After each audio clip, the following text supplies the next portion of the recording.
Samantala, nag-alay rin ng misa para kay DILG Secretary Jesse Robredo at kanyang mga kasamahan ang mga kawani ng PNP at NAPOLCOM na nasa ilalim ng DILG. Mula sa Makati, may ulat on the spot si Victoria Tulad. Victoria? Rafi, muli ngang sinariwa ang mga alaala ni DILG Secretary Jesse Robredo sa misang ginanap kanina dito sa NAPOLCOM. Nagpasalamat din kay Robredo ang kanyang mga naging kasama para sa magiging mabuting o para sa pagiging mabuting tao, ama, individual at boss. Nagtipon-tipon ng mga kawani ng National Police Commission o NAPOLCOM, Philippine National Police at Department of Interior and Local Government para ipanalangin si yumaong DILG Secretary Jesse Robredo at ang dalawang pilotong kasama niya sa bumagsak na eroplano sa Masbate. Namayani ang kalungkutan sa misa. Sa homily ni Bishop Leopoldo Tumulak, hiniling niya ang lahat na patuloy na ipanalangin ang yumaong kalihim. Matapos ng misa, nagbigay ng maiksing mensahe ang mga malapit kay Secretary Robredo. Ayon kay DILG Undersecretary Rico Puno, mabait at mapagmahal na ama si Robredo. Kahit mabigat daw ang trabaho nito, hindi niya nakalilimutan ang pamilya.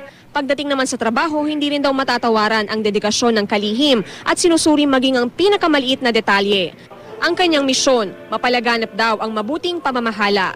Ayon naman kay NAPOLCOM Vice Chairman and Executive Officer Eduardo Escueta, matagal na niyang hinahangaan si Robredo. Kahit nung alkalde pa lang daw ito ng Naga, kilala na ni Escueta si Robredo dahil sa kanyang matuwid na pamamahala. Si PNP Director General Nicanor Bartolome sinabing hindi rin sila tumigil sa paghahanap kay Robredo sa Masbate.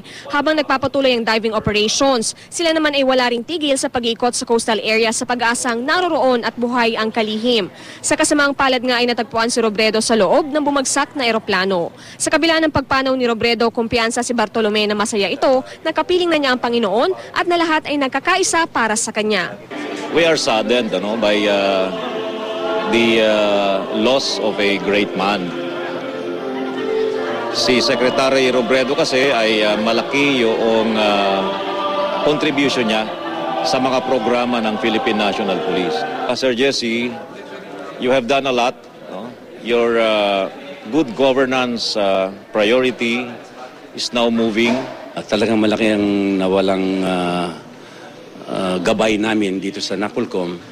Subalit, as they say, life will go on. We will continue to serve our constituency. At ang amin nalang hinihiling sa ating mga kababayan ay patuloy ninyong ipagdasal ang eternal rest ng ating minamahal na Secretary Jesse Robredo.